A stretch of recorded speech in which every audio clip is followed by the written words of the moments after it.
স্বামী হিসাবে আলহামদুলিল্লাহ আল্লাহর কাছে হাজার হাজার শুকরিয়া। এত ভালো একটা মানুষ পাইছি, সে যাই করুক না কেন, হয়তো ওই ভুলবশত হয়ে গেছে। মানুষ কিন্তু সবসময় ভুল করে না, যখন মানুষ ভুল করলে একবারই বড় ধরনের ভুল করে, তার জীবন একটা ভুল মানে হয়ে গেছে, এই জিনিসটা কিছু করার নাই। তো আমি মনে করি যে আলহামদুলিল্লাহ অনেক ভালো পাইছি। মামুনের মতো আমার মনে হয় না হবে। এত বড় একটা ঝড় তুফান এসে পড়ছে আমাদের জীবনে, তখনই যেহেতু আমার হাজব্যান্ড পরিবর্তন আসে নাই। আমার মনে হয় যে হাজার ঝড় তুফান আসলেও বর্তমান তো ভালো আছি আমরা, যদি আগামী ভবিষ্যতে আসে মনে হয় না যে সে আমাকে কখনো ছেড়ে যাবে। এবং আমি একটা কথা বলতে চাই, যেহেতু বললেন যে মামুন হচ্ছে নেশা করে, এটা আমাকে ওই প্রশ্নটা করলেন যে নেশাটা আমি করি কিনা। তো আমি এখানে এটা বলতে চাই যে কেউ যদি তিল পরিমাণ বা সরিষার দানা পরিমাণ আমাকে প্রমাণ দিতে পারে, কেউ দেখছে যে আমি, তাহলে আমি ইমরান তালুকদার বিপি প্রকাশ্যে জুতার মালা গলায় দিয়ে আমি ভিডিও বানায় দেখাবো। আমি কোনোদিন কোনো নেশা জাতীয় কিছু খাই নাই, একদম আমি এটা আল্লাহ কসম, আমি কোনোদিন কোনো নেশা করি নাই। আমি যাই করছি, আমি কন্টেন্ট বানাই, ভিডিও বানাই, কিন্তু কোনো খারাপ কাজে আমাকে পাবেন না। আমাকে মানুষ এই নেশা উল্টাপাল্টা জিনিসটা নাই দেখে বিভিন্ন মানে নারীর প্রসঙ্গ দিয়ে আমাকে করা হচ্ছে, কিন্তু এটা থেকেও আমি সতর্ক হয়ে গেলাম।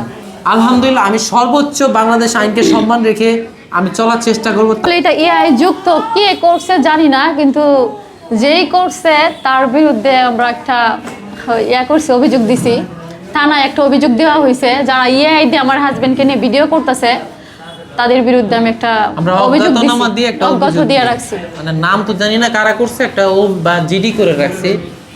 একটা মেয়ে দেখছি বারবার হলো আপনার ছবি দিচ্ছে, সমুদ্রে পাড়ে যাচ্ছেন, বিছানার মধ্যে ছবি দিয়ে আপলোড করছে, সেই বিষয়টা নিয়ে যদি বলতেন। আচ্ছা, আপনারা হচ্ছে দেখেছেন আমার ছবিটা এআই দিয়া মেয়েদের সাথে ব্যবহার করা হচ্ছে।